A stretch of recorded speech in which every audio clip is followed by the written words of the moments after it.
Hey everybody, it's Eric Gross with eXp Realty, and we are back today with another interview. I'm super excited to be interviewing Daniel. Daniel, you want to give us a quick introduction of yourself real quick? Absolutely, man. Thank you for having me, by the way, Eric. I really appreciate it. Absolutely. My name is Daniel Salmo, real estate broker. Been licensed for about 10 years now. Real estate's been a great run. And other than that, yeah, just married, 4 kids, pretty Awesome. busy. So trying to keep it all together. Yeah. Yeah. And I'll give you a little plug because me and Daniel are friends on Facebook, and I'll talk about how we met originally. But you just made a post. You've done 100 million in sales since you've been in the business, which is a huge accomplishment. Most agents don't make it past 3 years, which is something we're trying to change. But you want to talk about that at all? I mean, 100 million in sales, even 10 years in, that's a 10 million a year average. That's insane. No, absolutely, dude. It's been a blessing. It's been great. Something that I never even really thought of achieving. But yeah, I've been in sales most of my life. You know, I'm 37 years old. Started working since I was 11 years old.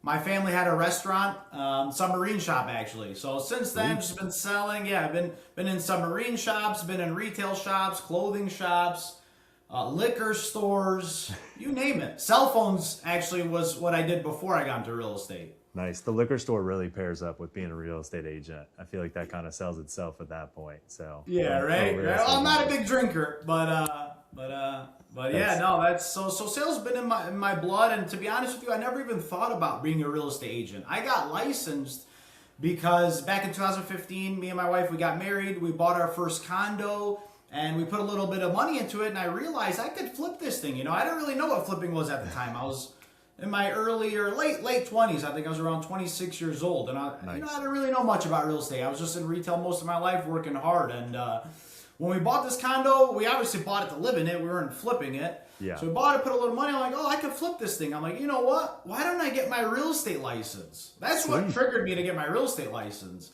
And I'm like, let me get my real estate license, and if I could buy or sell a property, invest, at least I could save on commissions. That was my Yeah. goal. And then fast forward 10 years after that, became a top real estate agent. So it's definitely been fun.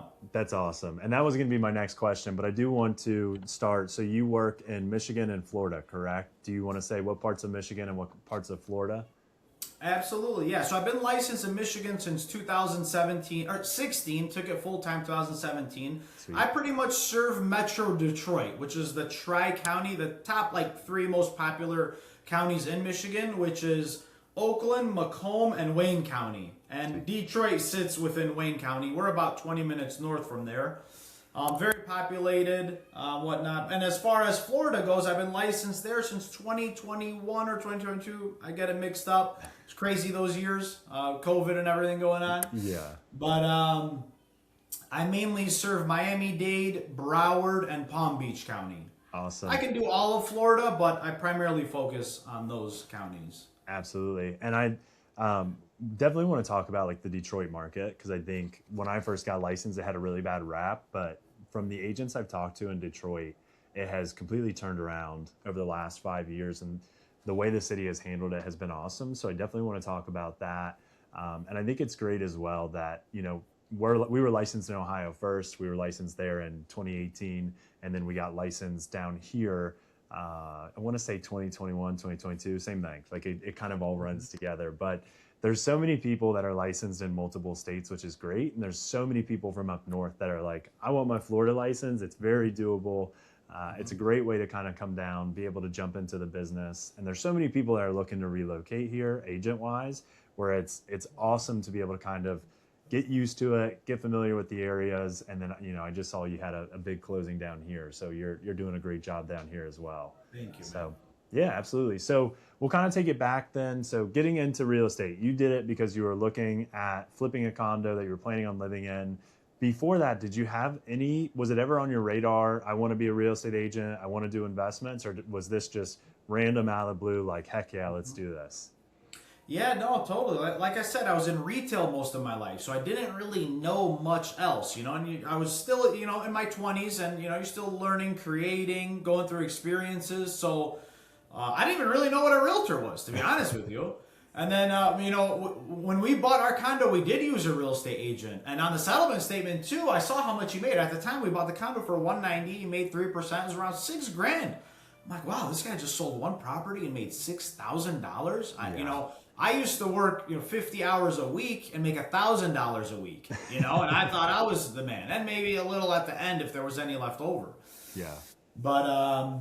But yeah, and I just got the license because I'm like, okay, well, maybe I could just do my own personal deals. Yeah. And at that time, I had a retail shop, which was a Sprint cell phone store. I don't know if you remember or not. Sprint, yes, cell phone manufacturer. Yeah. Yep. Yep. So we used to sell phones. I was there for 6 years, 2010 to 2016. And then, we bought the condo 2015. So a little after that, 2016, I decided to get licensed. And I still had the shop at that time, and I remember it was September 2016 we got out of the business, the cell phone business. Okay. And I didn't really know what to do at the time. I was going back and forth. I know I had the license, but it never clicked to me, let me be a real estate agent.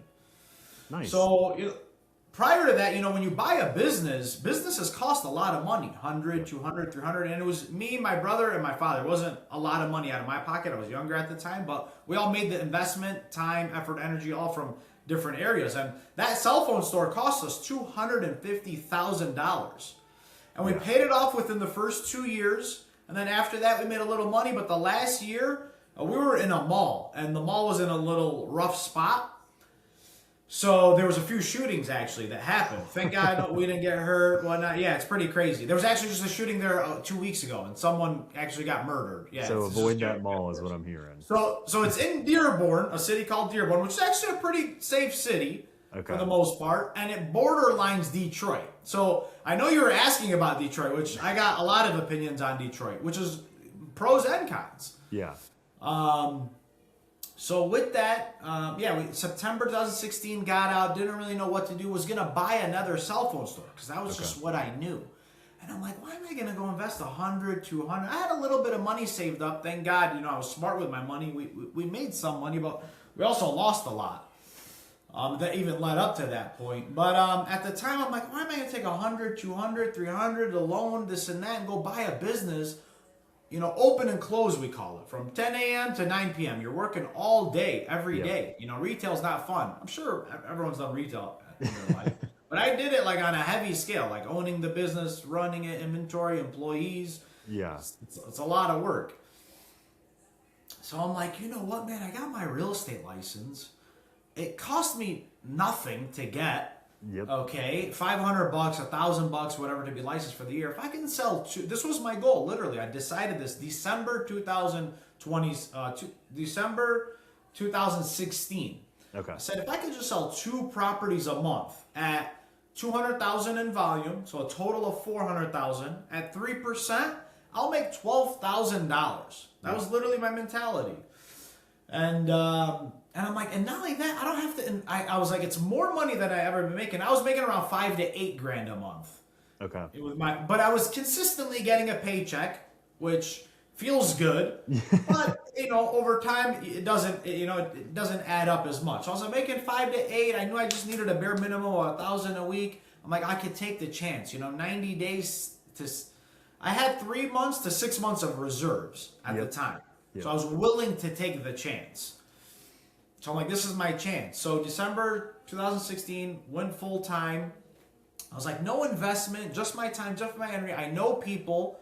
I know how to deal with people. I know sales. I can learn real estate. I'll be honest and ethical, and that's always what I've done. That's why I've always achieved at a high level. Because even at my cell phone store, we were the top cell phone store within the company at like 80 stores for like 3, 4, 5 years that we were there.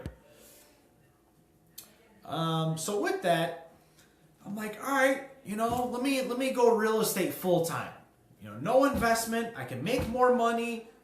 I just got to make it happen somehow, some way. Yeah. So then, and prior to that, when I got my license, before I decided to go full time, I went into an independent brokerage. I joined a team. I did little stuff, but I never took it seriously because I didn't have to.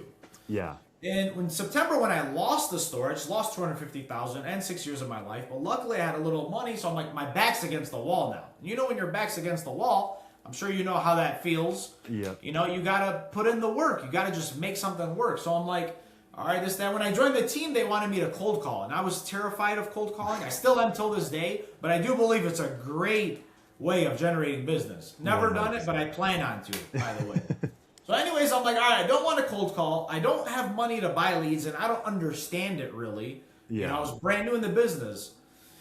And I was like, social media, and I wasn't a social media guy by any means. And in 2017, I'm not sure if you remember or not, but 2016, 17, it wasn't that big. Social media, number one. And number two, especially for real estate agents.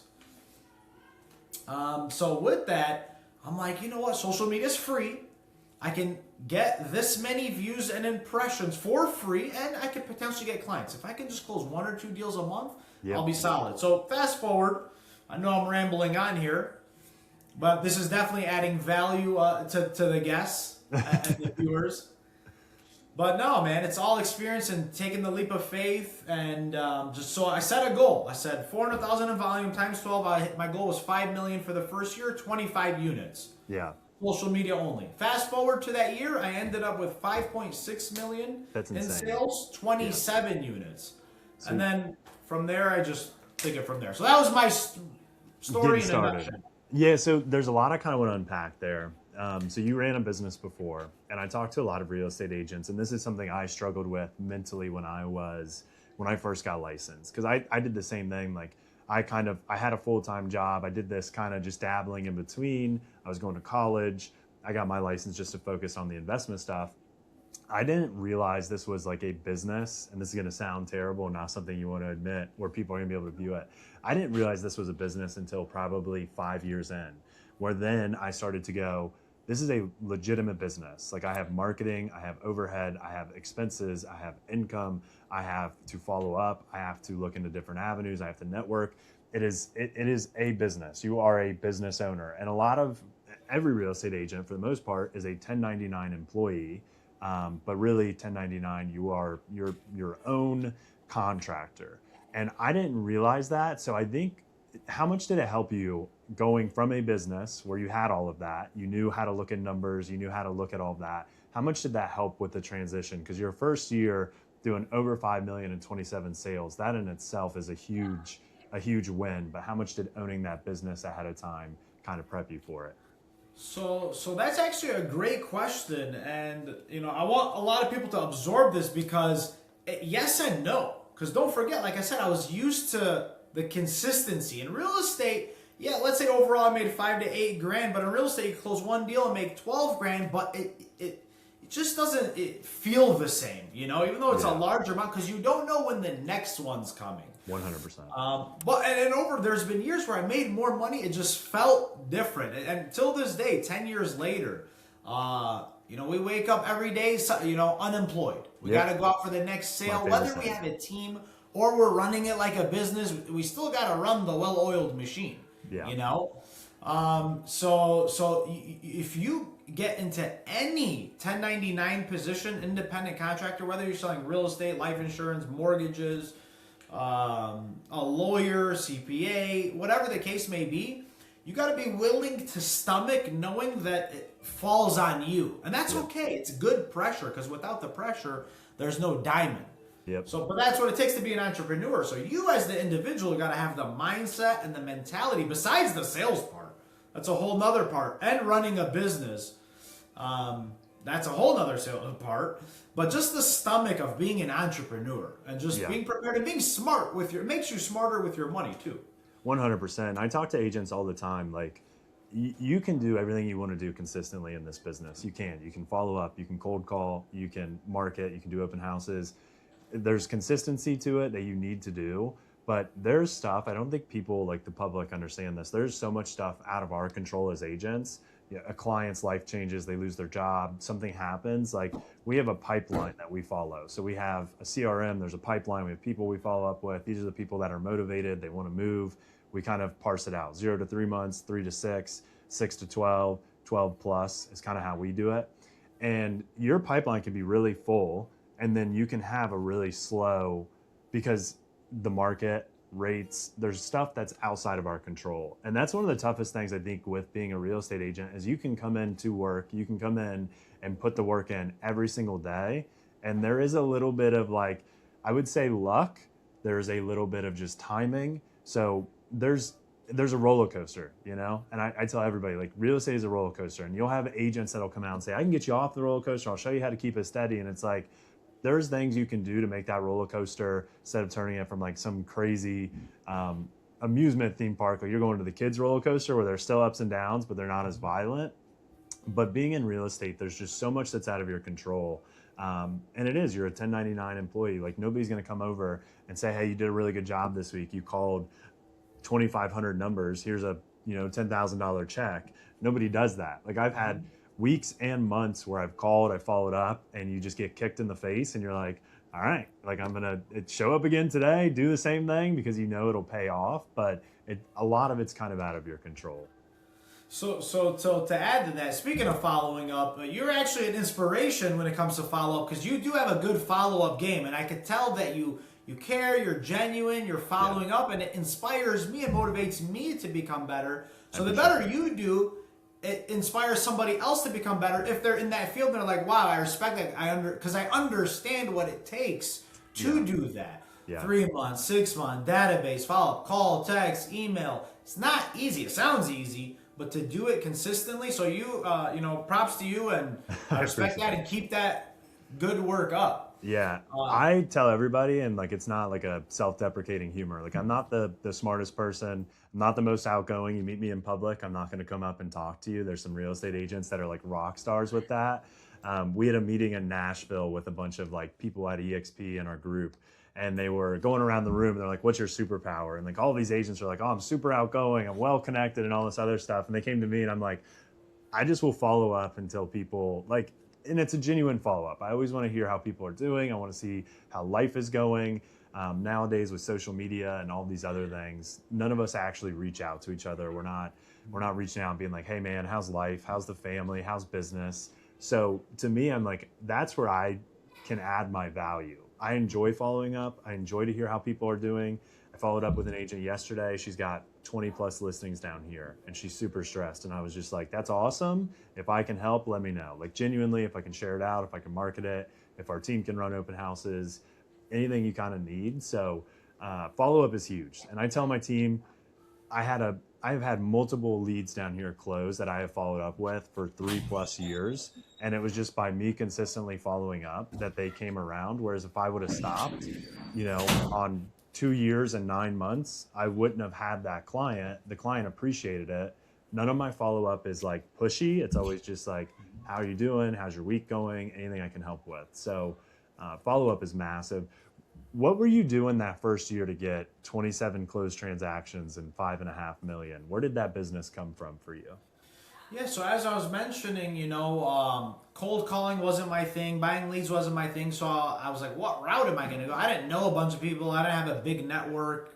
Nothing really crazy. So I decided to get on social media. And Instagram was one of the first platforms. I think it was mainly, Instagram, Facebook, Sweet, Snapchat, wherever I can start marketing. And I just started marketing differently. I just made videos of myself, which I believe, back in that day, there wasn't that many people doing it. So no.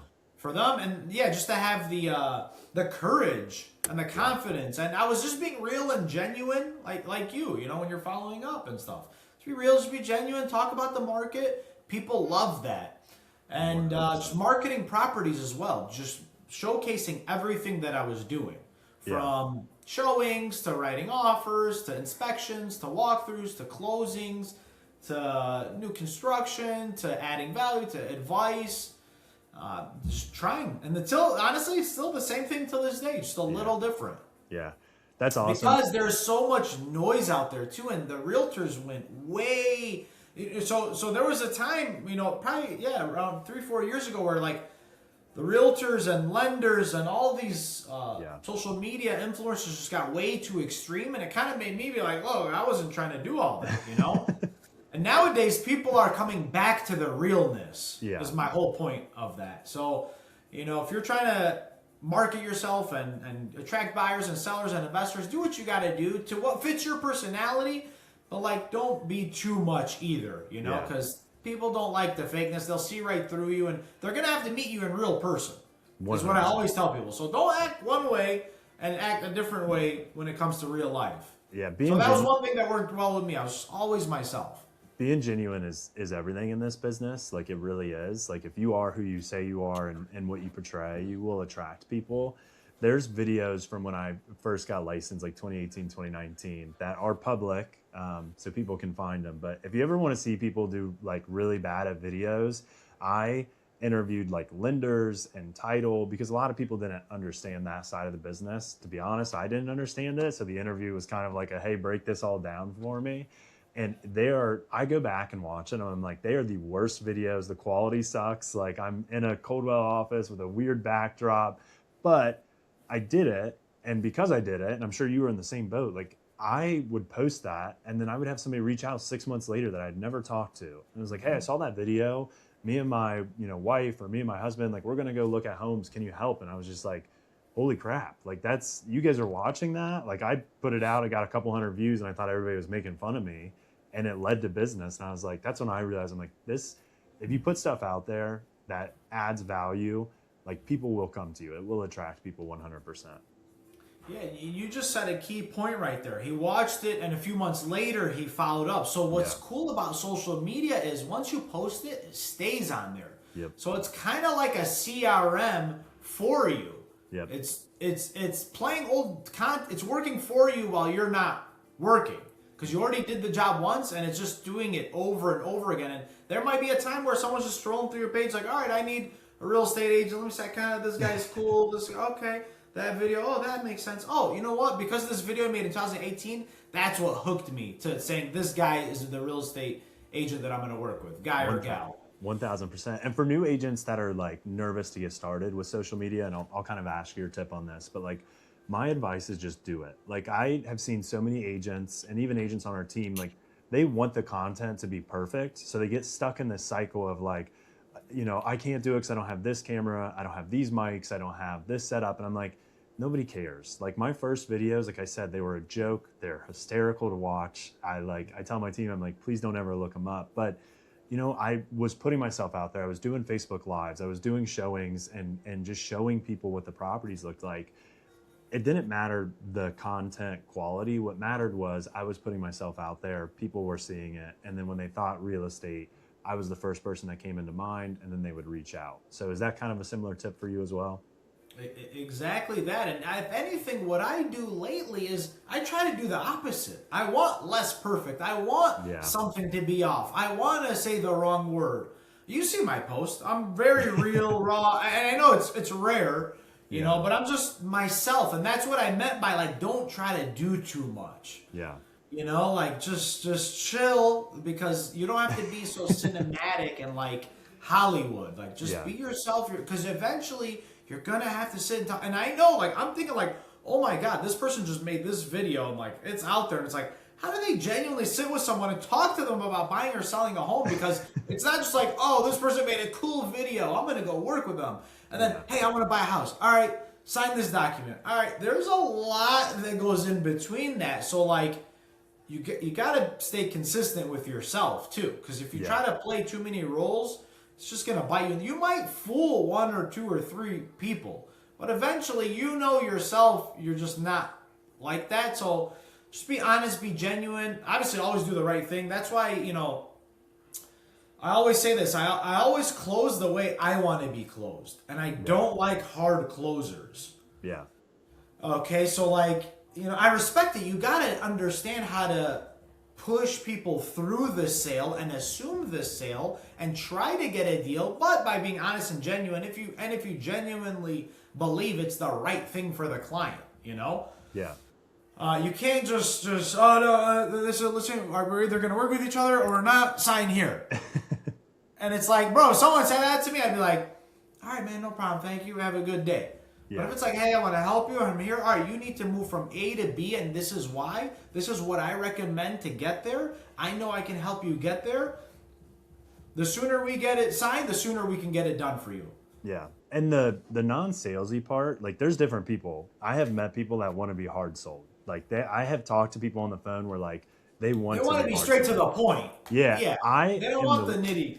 Yeah, I'm the least salesy person ever. So to me, like, when I meet with somebody, I tell people, like, I'm the least pushy and the least salesy person. And like, you can ask any of our past clients, they'll all say it. Like, I am, like, to me, I don't like to be sold things. I don't like you're the same way. I don't want somebody in my face. I don't want pushy. I don't want hard closer. I want, here's the value I have. When the time's right, reach out to me.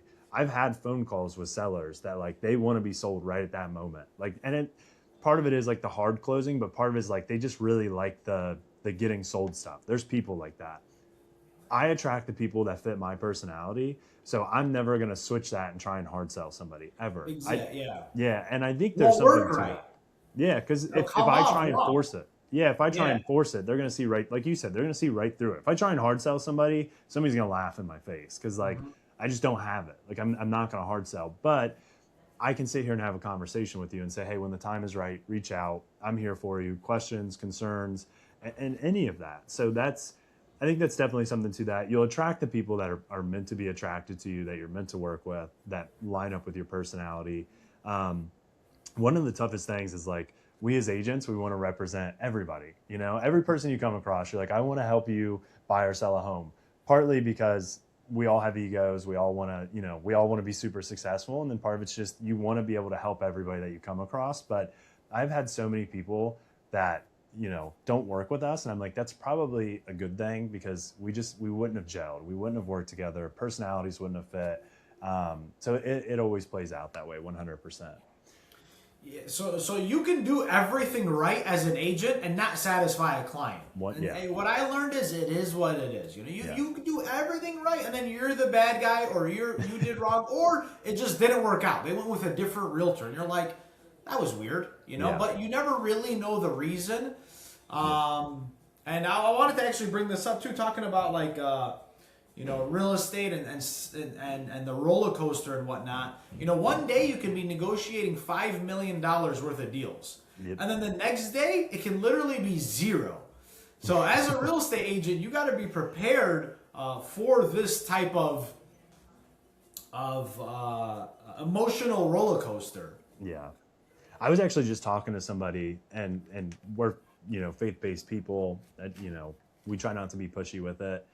I have found that there are more real estate agents that are faith-based people than I ever would have imagined.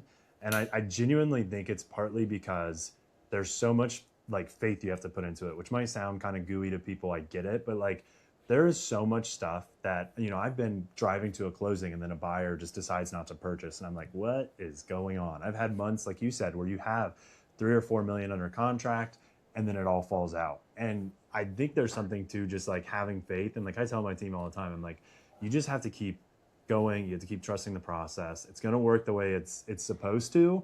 But during those times, like when you are at the top of the roller coaster and then it's like one of those drop tower ones, it just completely plummets. You can't like freak out and have like, you just have to keep going. Like it's an everyday thing. Have faith. It's going to work.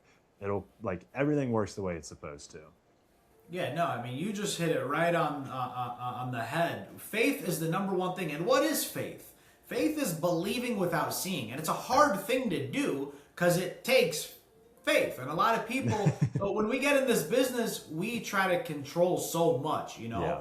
And then we realize we can be doing all the right things and then all the wrong things are happening. And then in that time, you're like, well, that doesn't make sense. And I'm going to try to do this. I'm going to try that. And then we over stress and complicate ourselves. And then we really got to just realize we're not in control no matter what. 100%. The Lord is always. Yeah.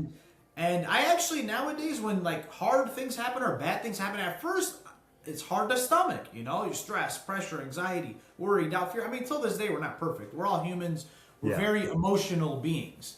But once you get the wisdom, which I know you have, because just to even understand that means you understand it and you apply it, especially in this business, because being an entrepreneur, again, it all just takes faith. You put in the work, you leave the results up to the Lord. And He will always provide, no matter how good or bad. So, yeah, we want to be here all the time, but sometimes it's okay to be here because when you're here, you can appreciate here. And everyone, I look at life as a process, as a journey, as a day by day. Don't look too deep, into the future.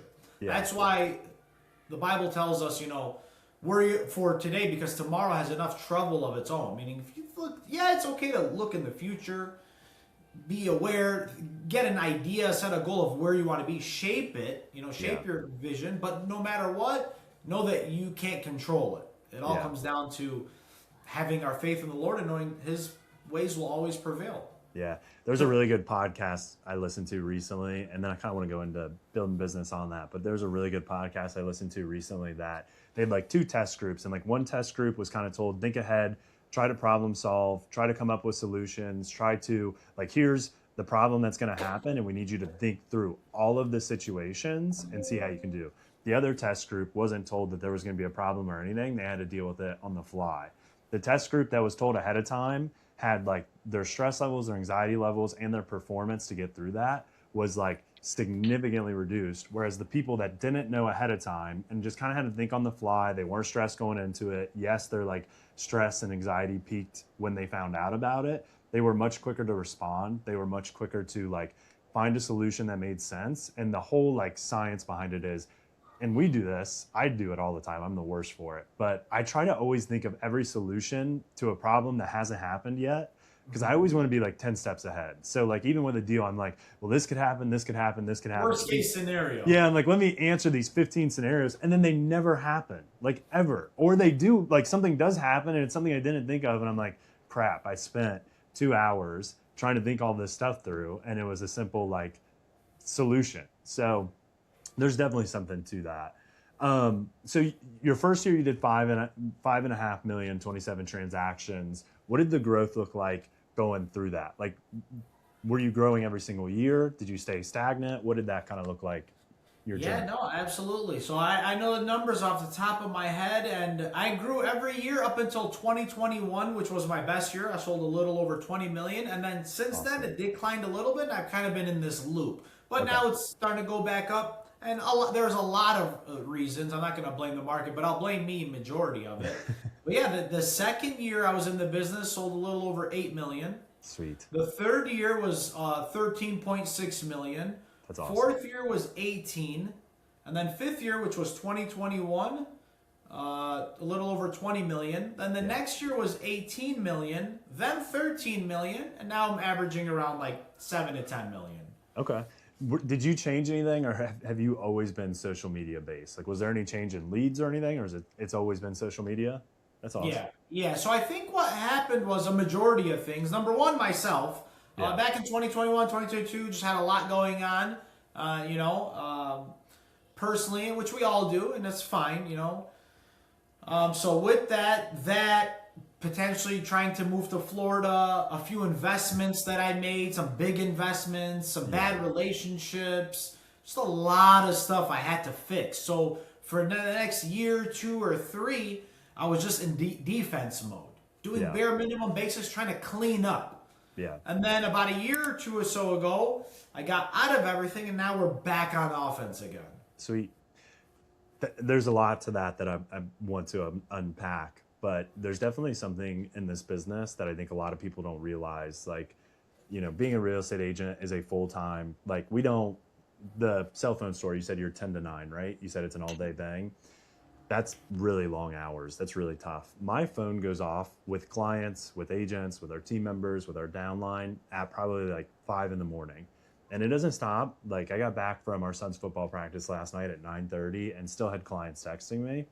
It is a nonstop job, and there are people that set up time parameters and stuff. To me, I've always thought if I was buying a home, I wouldn't want to text my agent at 6 p.m. and be like, hey, can we go see this? And they're like, sorry, you're out of working hours. So there's a lot like that you have to kind of deal with mentally. And the fact that you kept growing every year, it also is just probably a lot of strain of like, that's a lot, 20 million. And you're not in a market where the average home prices are $1 million. You're doing 20 transactions. Like coming from another Midwest city, it's like that's 60, 70, 80, 90. Literally. 67 units. And that's a lot. That's 67 buyers and sellers, negotiations, contracts, inspections, appraisals, title issues. That's 67 issues with surveys. That's 67 issues of getting earnest money deposit on time. People don't really think of that because when you're going through the process, like you're only doing one contract. You're only submitting earnest money once. You're only doing inspections once. But like June, I think we had 15 closings, and it was like, I don't think I had a single closing in June that was not a problem. All amazing clients, love all of them. All 15 had, whether it was the other side, a lender, title, surveys, liens. And I was just like, I'm like, I got Customer behavior has changed. Yeah. Yeah. So you're like, I got to push through this. But then you also, like, you're wearing yourself out. Like, there was times I got burned. That's what I just got burned, bro. And so here, that was the peak of my business. Yeah. When I say peak, at EXP, 3-time icon, 47 agents under me. Yep. I had a team at that time. I had an assistant, 2 buyer's agent, ISA, and the 47, 45 agents I had at that time. So trying to, and mind you, I'm 4 years in the business at this point, 2021. I'm not no guru or anything, you know. So and licensed in 2 states. At 2021, I had 2 kids. Mind you, I have 4. So that, I'm not going to blame my kids by any means, but raising 4 kids is not a joke. Okay, that's my number 1 priority, by the way. Yeah. So if I put a lot of time here. So that means time away from selling 67. So what happened was I readjusted. So I got to the top 67, most amount of money I made, and it was great, but it didn't really hit the way I thought, number 1, and number 2, So then I learned a lot with defense. Now I'm like, okay, if I go this way again, this is where I want to focus now. You can get lost in the sauce in this business too. Like there's fast. Really quick. Like it is.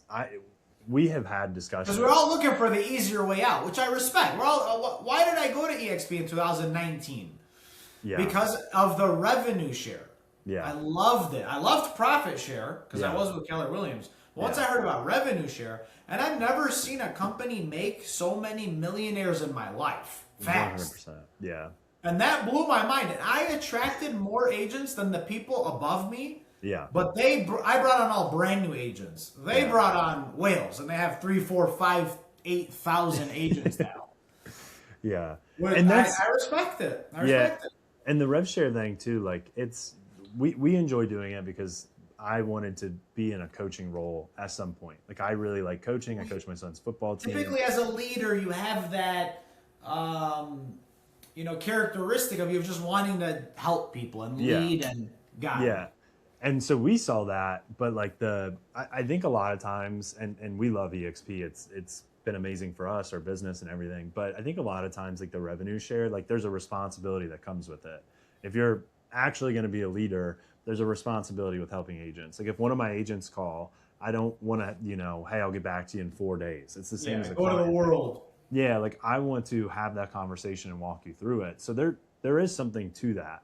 And when you're balancing all of that, you're balancing sales, a team, family, growth, ISAs, issues with the business, plus your downline, plus like personal life. Personal life, yeah. Personal life will throw you off. Yeah, and that's I don't think enough agents talk about that. And like I talk to agents all the time, and I'm always so interested to hear that we are all going through literally the exact same things, and none of us want to talk about it. Like everybody wants to like pride. Yeah, well, pride and like part of it's ego, and like I get so many agents that reach out and they're like, "You guys are crushing it, you're killing it, like good job," and I'm like, I'm like exhausted. Like I'd like to take a 4-hour nap today, but I don't have that ability. And we're blessed for everything we have, but there's a lot of agents that don't want to have those discussions. I think it makes everybody worse off because, having this conversation and hearing what you went through, there's going to be hundreds, if not thousands of agents that hear this conversation and say, oh crap, I'm going through the same stuff.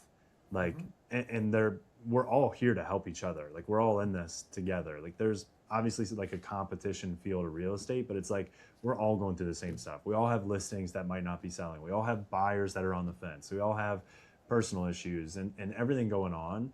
And there's just this weird, like in other careers, other businesses, people are talking with each other and being like, hey, like, what are you guys seeing? Real estate, it's like very shut off. I don't want to have a conversation with you. Like we're all just going to struggle separately, which I do believe we have one of the hardest careers in the world. That's why we get paid the most. Yeah. We should get paid more, to be honest with you. Because at first I was like, 3%? I can make that. I mean, no one makes 9, 10, 20,000 in one check. There's not that many people who do that. So when you do that, you're like, whoa. Yeah. But it takes a A lot. lot to get there. We're not just opening doors. Yeah, and like if you've ever been on social media and you see a real estate post or something like that, there are so many people which I try not to take offense to because I know a lot of people don't understand what we're doing, and there'll be people that watch this and poo poo on it, but the amount of people that are like real estate agents are greedy, they make way too much money, like they don't do anything. There's transactions that are super easy. You show two homes, the person buys, they're completely, it's a completely smooth transaction. Those happen, I would say maybe 1 out of 50 transactions. There's so much stuff from like the legalities of contracts, dealing with issues, all of these different things that people don't realize what we're doing. That's really tough. So there's a lot to that I think makes it really difficult, and people don't understand. Like you'll see it in comments, like, oh, they make too much money. It's this. They also don't understand that there's brokerage splits, there's taxes, there's expenses, there's months where you're going to make 20 or 30 grand. There's months, literally 4 or 5 month stretches where you're going to make nothing, and we see it all the time. And the average real estate agent in the United States does 4 transactions a year. So even at an average price point of 400 grand, you're talking they're making 40,000, and then after splits they're making 30,000. Like it's a much tougher career and a much tougher profession than people would like to admit. So yeah, I cannot attest to that enough. Oh yeah, no, absolutely. And again, I think it's one of the hardest careers, one of the most rewarding careers. Yeah. And you just gotta, as the years progress, as long as you keep a positive mindset, it will start to get better, and you just understand it, and you just relax. Don't look too deep anywhere. Just focus on what you want to do. Yeah. Because there's too much out there. So we talked a little bit about the struggles of the business. So like first year, 5.5 million, second year, 8 million, then 13, then 18, then 20. We talked about the struggles. Like if you had to give advice to agents, whether a new agent or somebody that is kind of in a similar situation, we'll split it up. For a new agent, what advice would you give right now? Like if somebody just got licensed and they're asking, like, what advice would you give? What advice to pick up their business and sell? Yeah, very easily. Number one, you just got to be ready. You got to be prepared. You got to put in the work.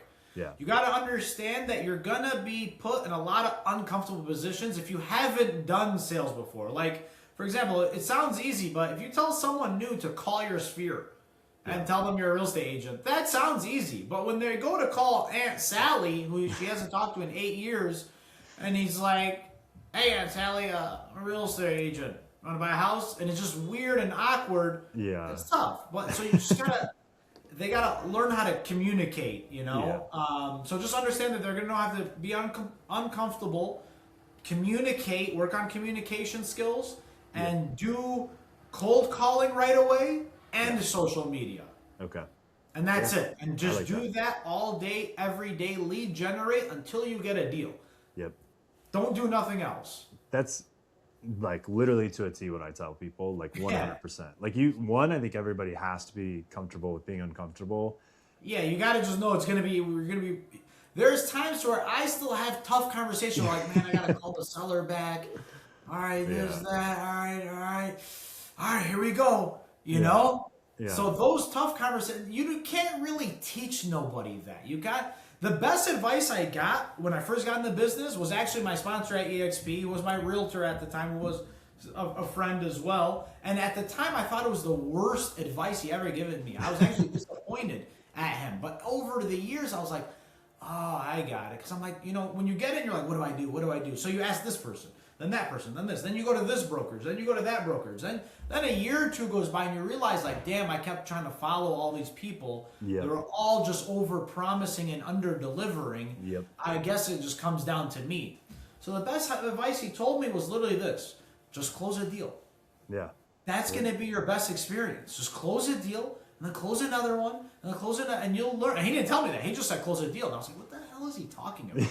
And then I was so mad about it. 3, 4, 5 years later, till this day, I'm like, that was actually pretty good advice. He's just do the work, shut off everything else, and understand that it's not easy, but the reward could be good if you make it work. Yeah. That's my advice to new agents. Yeah, I tell everybody, like, don't try to look 15 steps ahead. Focus on step one. And step one, like, to most people is like, I want to learn all the contracts. I want to learn all this. I want to learn all that. And it's like, you can do that. But once you actually start working with a client, it is completely different. You can take all the contract classes and disclosure classes, and you can go to all these meetings, and it's like, it's great. But until you start showing homes, like I just met with a guy who's getting licensed. He's a good buddy of ours. And I'm like, just the first thing I can tell you to do is find somebody to work with, because you're not going to know how to open a lockbox. You're not going to know how to schedule the showing. You're not going to know how to find the disclosures. You're not going to know how to look it up on the MLS. And that's great. Those are going to be all of your learning points as you go through it. But if you don't have a client, I can tell you all these things. You can do them. You can practice them. It's not going to stick. Once you're working with a client, it sticks every single time. So I love that. Because the main goal is connecting with the client. If you don't connect, nothing else matters. Yep. 100%. Not even connecting like, oh, you get along, but like you know how to guide, how to advise, how to coordinate, how to mediate, how to direct the sale. If they're not if they're not confident in you, confidence is key too. They're like, bro, I'm about to buy a $200,000, $300,000, $400,000, $500,000 house. I'm going to work with this guy who has no idea what's going on. They'll be able to tell quickly. I always tell people too, though, like at least it helped me. Like I always tried to tell people, like when I was new, I told people I'm new. I might not have an answer, but I will talk to somebody who does. So I always tell people, like, find somebody you can ask those questions to. You can lean on their experience. Like for us, for our team members, it's like, hey, I might not have the answer, but Eric, who's my team lead, he's done this. That's the best go-to response always. Yeah. Never answer something you don't know, and it's okay not to know. Yeah, is what I used to tell agents. Yeah, and you'll pick it up. So for agents then, so new agents, just close a deal. That's your advice. Like whatever it's going to take, get to that point, build the confidence. Create a schedule, treat it like a business, take action daily, and do it 90 days straight. That is something too. I have so many agents that, and this is a really common problem even still to this day, they will give 100% effort for like 3 days. They will time block, they will work their tails off. And then in that 3 days, they don't have business. And they're like, well, it doesn't work. You lied to me. I'm going to stop doing it. And it's like, this takes time. Like, you don't have to work 12 hours. Like, I'd rather you work 2 hours, split it up, take your time, just work 2 hours a day consistently. You'll be a lot farther ahead in 3 months than these like 12-hour days, take a week off. 12-hour days, take a week off. Even though it's the same hours. And like, you're going to burn yourself out and you're just not being consistent with it. It's hard to get in a flow. So you as their leader, you as their recruiter, because again, recruiting is one thing, retaining is another thing. Yep. But you as the leader, knowing that they're brand new, knowing they don't know anything, and you're there to teach them, setting expectations is key. So what I would recommend is have a 90-day action plan already prepared for them, and let them know it's going to take 90 days. So that way, in 3 days when they come to you, you say, "Did I say it's going to take 3 days or 90 days?" Yeah. And not only that, you want them to commit. Are you going to commit to do it? So within 90 days, you have to put in the work. Here's the work. Give them a calendar. Yeah. From lead gen 9 to 12, 12 to 1 lunch, 1 to 5 lead gen or appointments. Yeah. 5 to 9 sleep. No problem. Yeah. So we do this as much as you can and track it. Did I do this each day? And just set the expectation with them. They got to commit.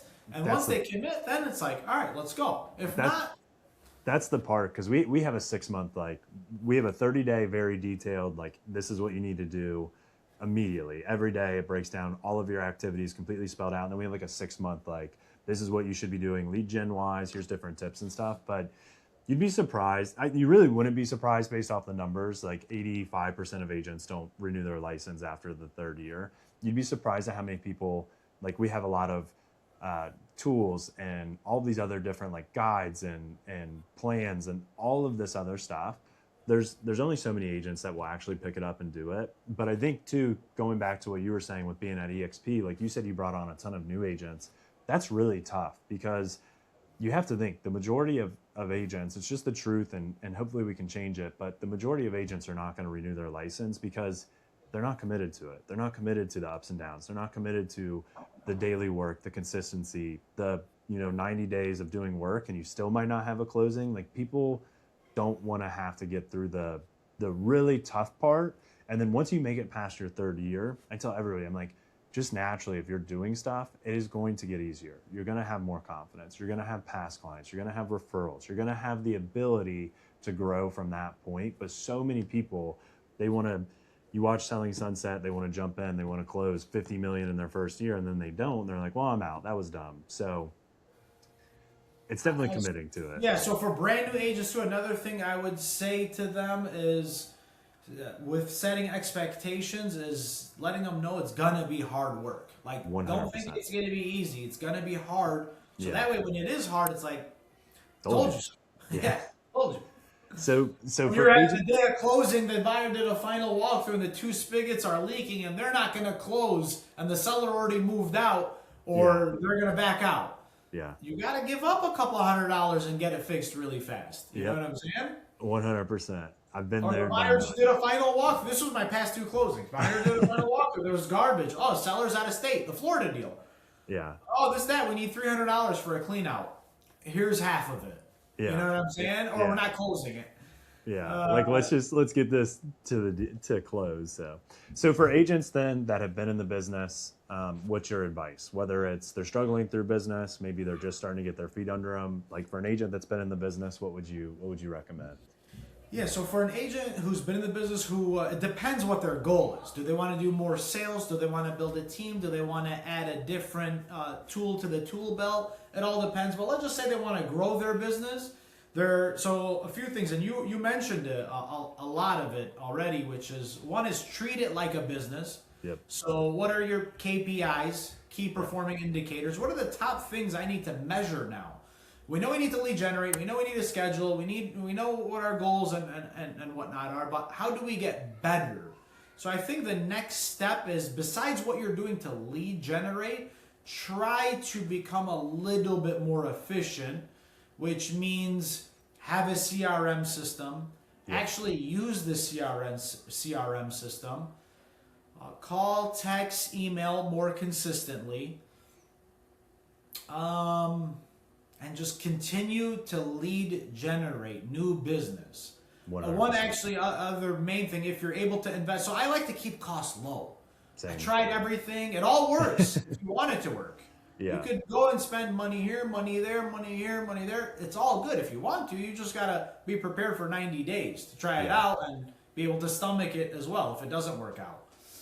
I wouldn't hire an assistant. Nobody needs an assistant, okay, for a long time. And if you do, there's multiple ways, because you could really do transaction coordination. That's all you really need. Yeah. Other than that, do all the stuff yourself for the most part. Because once you start to hire people, I'm good with hiring, but it's just not something I want right now. So again, it all depends on what the agent wants. But if they're just trying to increase their sales, focus more on the CRM, get better at follow-up, stay consistently lead generating. And last tip, I would say I would hire an inside sales agent. Someone who does call whatever, warm leads, your sphere, cold leads, and just gets more appointments on your schedule. And that's it. That's the only investment I would make. I think that's all great. And there's something you said there, like where you said, like, don't necessarily hire. I think there's like a really big misconception with agents. Maybe you're successful, you're closing, let's say 25 transactions. When I was there, I was doing 50 transactions at Keller, and I'd go meet with my broker, I'd go meet with somebody, and they would all say, hey, you need to hire a showing agent, you need to hire a transaction coordinator, you need to hire an assistant, you need to hire this, you need to hire that. And I'm like, none of those things are like real bottlenecks to my business. There's a really common thing in real estate where agents will tell you, like, you got to build a big team, you got to have showing agents, you got to have buyers agents, you got to have listing agents. The fail rate of a agent going into their third year is really high. The fail rate of teams in real estate is also extremely high. Some of the biggest teams in the country, they don't stay around very long. And there was an agent at EXP Regional Rally. He was talking about a team he had in the Panhandle of Florida. And at one point at their height, they had 85 agents underneath him. And he said the stress, the overhead, he's like, none of it was worth it. None of it made sense. We didn't track our numbers. We were losing money every year. So he actually went through the process of literally going from 85 agents down to like 5 good agents. Everybody else he cut loose. And he said, I went from this massive, because he was like, I was feeding my ego. I had all these agents on my team. All of this, I looked super successful, but really, like, as a business, I was failing and didn't have a lot of runway. I think a lot of times people want to give the advice of build a team, have agents underneath you, pay for all these things. You have to kind of build it in a way, if you do want a team, that makes sense. You kind of have to slowly scale up. And if you do it, you need to actually get to a point where it's bottlenecked. Like you shouldn't hire an ISA if 5 hours of your day are spent watching Netflix. Like if you're not out of time lead gen, then you shouldn't hire somebody to do lead gen. It just, to me, it doesn't make sense. You can try to free up like transaction coordinator. I think people should have transaction coordinators, but like we don't have one. We do anywhere from, 60 to 100 transactions a year. It's not a huge issue for us. We have systems where our transaction coordinating that we do takes maybe 5 minutes a day, like at most. So there's just no need for it. So I think a lot of times we get bad advice and people are saying, bring on showing agents, bring on buyer's agents, grow, grow, grow, grow, grow. Because brokerages want these big teams and this, this look of success. But a lot of times these teams, if you talk to them, they're struggling through business. They're stressed out. They're running out of money. It's not profitable. They don't have time with their families. And that's a very common problem, like that I hear from other agents and team leads. So. Yeah, no, absolutely. I hear and see it all the time. And again, that's why me personally, I'm in the restructuring phase because I got caught up in the hype. And then I realized it's not what I necessarily want or need, or it's really what it is. Yeah. Because most brokerages, not even just teams, brokerages are not, the whole goal is to provide for our family and make money, right? Yeah. Obviously help people along the way, I get it. But if we're not making money, what are we doing? Yeah. It's just a matter of what headache would I rather take. And I think at the end of the day, it all comes down to sales. Without sales, you have nothing. Yeah. So keep that as the focus, and then you can build off of that. And track money in versus money out. Because if you, let's say you grow from like 5 million in sales to 20 million in sales. So you go from, 150 in commissions to $500,000. That's great. But if you had to spend $500,000 to get to that point, you're worse off selling 20 million than you were selling 5 million, which is another like really big problem. You have to track what's coming in and out. Not about the volume, it's about the net profit. Yeah, what are you keeping? It's a business. Like if a business is constantly spending all of this money to bring in business, they can have awesome revenue numbers. But if you're not profiting, then nobody's going to invest in that business. It's the same with real estate. If you're putting all of this money into it and you're breaking even, but you're spending hours and days and all this time on it, then it's just not a business. So I know a lot of teams operate where they don't necessarily make money off the team, and they're okay. Yeah. So some of them make money off the revenue share, which helps, but a lot of teams too don't have revenue share. There's a lot of other independent teams and other brokerages that don't share their profits. So take that out of the equation. They're really not making. But if you do, a lot of people do depend on title. Joint ventures they have with other, companies. Lenders and stuff like that. Lender, the mortgage, title. They might have other businesses, and that's okay. Affiliate business arrangements. But a lot of people depend on that too, which, they're like, I'd rather not make money here, but here I can make, that's where I make my money up. So there's no right or wrong. What I learned, there's no one size fits all. There's no good or bad brokerage. Yeah. It's you as the individual. What do you want? And then based on what you want, these are the options. And no matter what, it comes down to you. No one's going to do nothing for you, no matter where you are. And we'll kind of start to wrap up here, but like for agents that are in the business, the advice I'd give would be start with the end in mind, which you kind of said. Like it depends on what your goals are going to be. Whatever you want to do, don't listen to what other people are telling you, what your brokerage is saying you have to do. It all comes down, like I know agents that sell 10 homes a year at 500,000. They make enough. They're happy. They don't work too much. They don't work too little. It's consistent. They don't want to grow to these mega teams. They also don't want to get smaller. So like start with the end in mind, because I've met plenty of agents that are very happy doing that. And it's like, do that. Like that's, you have it all worked out. There's no figuring it out. You don't need somebody to tell you to like, hey, pour gasoline on this fire and it's grow it massive, because it's not what you want. So start with the end in mind, know what you want, know what you're looking for, know what your income goals are, what your lifestyle goals are, because that's tied into it. Start from there, build it, and get those goals working to what you want it to be. Amazing.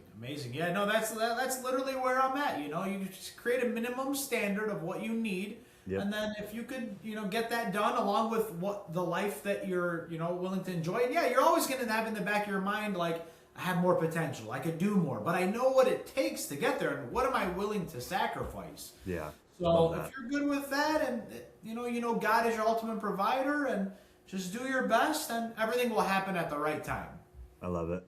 Cool, man. Well, it was awesome talking with you. I think there was a ton of really good knowledge in here. I appreciate you taking the time out. I think it was a really good conversation. I think anybody that hears this conversation and actually listens to the whole hour, they're going to come out of this a lot better. I think there was a ton of just nuggets in there. I appreciate the honesty of like growing, seeing it pull back, and kind of realizing what you had to tweak to get the life you wanted to live, and how I can't wait to see 5 years from now, like you're going to have it set up, you're going to have the lifestyle you want. So I'm excited to keep following up with you, keep hearing where you're succeeding, and keeping in touch. Absolutely, man. We're friends. We're going to be in touch. I appreciate you always. I wish you, your family, your business nothing but the best. And thank you for having me, man. We'll do many more. Absolutely. I'll definitely want to interview again because I want to hear how you're kind of building it up. But anything you want to plug where people can find you or anything like that, social media handles, if you don't have it, it's okay. Yeah, they can follow me on Daniel Salmo Real Estate on Instagram or Facebook. Sweet. Everybody give them a follow. Thank you for taking the time, man, and have a good rest of your week. Thank you so much, Eric. I appreciate you. No problem, You man.